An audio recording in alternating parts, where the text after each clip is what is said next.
what is your opinion of Oyokey's product so far? This is a great idea. So I do believe that new types of devices, like wearable devices and other devices, they do need like a special format of representing information and searching for information. So this old like web pages don't work. Yeah. So keeping the idea of as you said, like you have a lot of moving parts, and the trick there is to keep all the moving parts in between secure. And so the idea, what you have going on there is great, and needing to make sure that all the moving parts are secure on their own, so that as they're communicating to each other, that the security level is there. Internet of Things is big on security, so it looks great. I'm very excited about that. I wish I'd known about it earlier. Because as at Oyokey, our goal is to be able to onboard into technologies like these. So far, I think didn't talk to you a little bit about Oyokey. What did you think about the integration? Well, basically these have touch pads and touch navigation. This is navigated through this. Yes. And I think I understand that Oyokey does voice navigation. These are actually integrated with a microphone and a speaker. But right now, I think we have the hardware, but the software is a bit lacking. It's an example of how Intel is trying to enable a more amazing experience in the world of sport and fitness, in the world of voice navigation. It's all connected. What do you feel is the important voice? And did you get to see a little bit of what we were doing? Yeah, sure. Okay. Basically, I think it's really important because what you guys do is it enhances the user's experience, and that's what we're all about enhancing an end user's experience. And interaction with the technology is one methodology to enhance that experience. And so far, from what you've heard, what are your thoughts? My thoughts are that I think it's exactly what this industry needs. Especially, we're here in Eureka Park, which is where all technology startups come to be. And you'd be surprised, you go around here and you see a lot of them are these sort of emerging devices, these different ways to interact with between human and machine. And our device is one of those, which is why I found it particularly interesting, because you're able to layer the different pieces of information in such a way that makes it very easy to digest on the smaller screen or the more convenient screen that might be in different places in the connected environment. You're both in the connected home and in my space, which is sort of the connected car.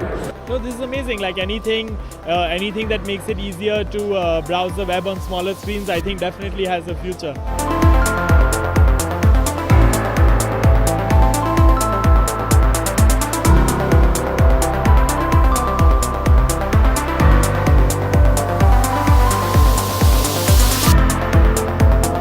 Of cars that are around us today, we could possibly be on all of these cars in the near future.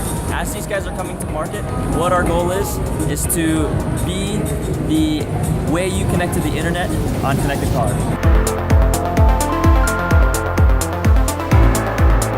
When it comes to what's happening when people are interacting with the car and the connectivity of the car, voice functionality has been really, really significant in how people are able to drive safely, but at the same time navigate what they need to get to. Can you talk a little bit about what Kia is doing with that? So voice is one of those technologies that essentially needs the most work, in my opinion, because it's clunky, as we all know, and sometimes commands are not understood, and that can frustrate the customers, and they give up. Advancements in voice recognition will have to continue to evolve and become more intuitive, more conversational, more just natural.